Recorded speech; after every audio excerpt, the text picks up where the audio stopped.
Hi, everybody. Ian Bremmer here, and a quick take to kick off your week. Iran, not part of the Donroe Doctrine, not the Western Hemisphere, not the priority where the U.S. has to dominate political outcomes, but is the next area of potential large-scale conflict where President Trump is interested in changing the facts on the ground. A regime he doesn't like, that is an avowed enemy of the United States. He's made very clear that either there's going to be an easy way or a hard way. Negotiations, which would require a deal that he has said would have to be much more extensive than the Iranian nuclear deal that he unilaterally withdrew the U.S. from in his first administration. Or there's going to be significant military strikes. This one should be taken seriously for a couple of reasons. First, because Trump was very close to ordering military strikes just a few weeks ago. And the reason he backed off was because there wasn't enough U.S. military capability in place in the region to defend Israel and American bases if the Iranians had hit back. And that implies that the strikes that they were thinking about was not something symbolic or just after some of the besieged, the paramilitary forces, the police, others that were involved in the brutal repression, killing thousands, perhaps tens of thousands of Iranian civilians. And the Trump administration privately believes that it is closer to the latter number. So just a massive amount of killing on the ground.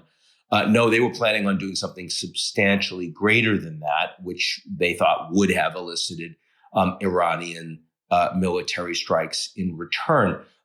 They now are putting those pieces in place. You've got a carrier group. You've got some apparently 10 destroyers. You've got dozens and dozens of F-15s and other aircraft that can engage in strikes. You've got a THAAD system, a Patriot system that's being put in place with 200 or so U.S. military officers needed to actually deploy it and service it.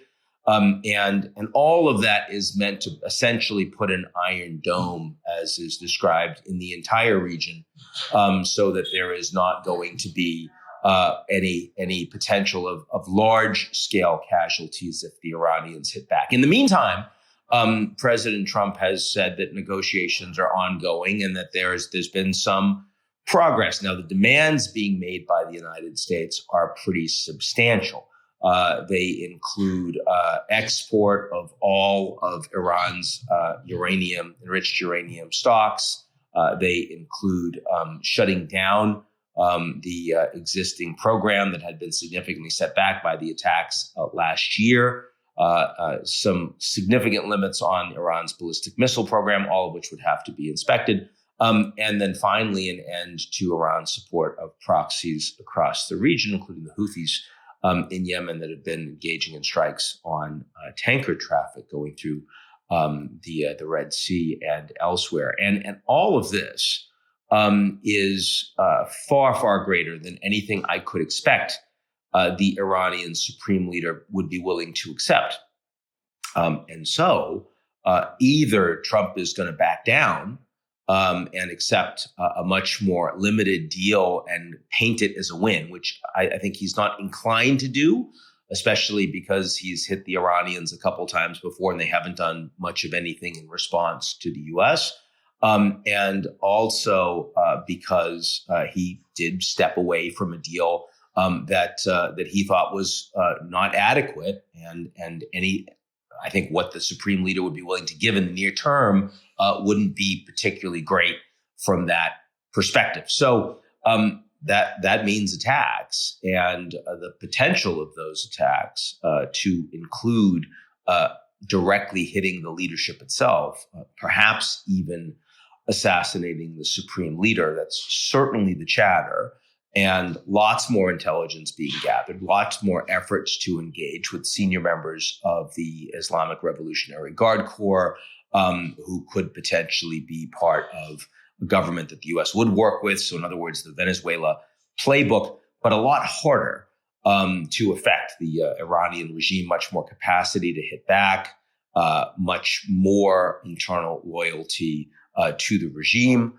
And not only that, but matters a lot more to other players, not just in the region, but also the Russians and the Chinese. And it's worth mentioning here, since so many people continue to talk about Trump as an asset of Putin, that an asset of Putin would not have removed Maduro from Venezuela. That's a bad thing for the Russians. An asset of Putin would not be telling the Iranians, you back down or else, and we want to have control of your oil. Now, I mean, if I were advising the Iranians here, and thankfully I'm not, the one thing that they probably should try, is the Emirati sort of playbook, which is, right before the inauguration, spend $500 million and buy a big piece of Trump's Liberty Financial.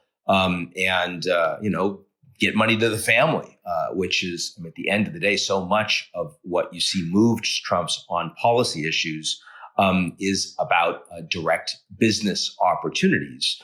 And one has to think that the Iranians are aware that is at least worth giving a shot. But short of that, it's really hard to imagine that the keys to the Islamic Republic are just going to be handed over to President Trump, despite the military threat. We will see, and it doesn't look immediately urgent. It doesn't look like a matter of the next few days, but it does look like a matter of weeks, not months. And if it does happen, there's big questions, not only of instability in the region, but also how the Russians, how the Chinese might react. They did essentially nothing but complain when Maduro was taken out, and the Americans now have a regime that, at least for now, is far more quiescent to the United States. How might the Russians and the Chinese react if that were to happen in Iran, with the oil that the Chinese receive, with the drones that the Russians receive, with the political and geopolitical alignment that both of them have with Iran and across the region? You have to think this is more of a red line for both of those countries, and that they don't want to be in an environment where Trump feels empowered to take out leaders that they happen to be aligned with anywhere in the world, not just in Trump's backyard. So I would focus on that. Final point here is that oil prices have ticked up on the back of all of these concerns, despite the fact that there is lots of excess supply in the market. OPEC with some almost 2 million barrels a day that they're not putting on the market. The Americans going to produce more in Guyana, more from Venezuela, and frankly, not an awful lot of excess demand coming online soon. So if this, despite all of that, which seems to be pretty bearish for oil prices, and Trump likes that and trying to keep inflation under control, if he goes after the supreme leader, oil is going to spike at least for a bit, and perhaps for longer than that. And that I think should give them some level of pause. Again, an administration that's moved not only by how much money they're making individually, but also by how the markets are doing, something Trump follows particularly closely. So that's where I think we are right now. We'll see. Doesn't look great. Maybe we'll be surprised that a deal can be announced, but I wouldn't bet on it at this point. That's it for me. I'll talk to you all real soon.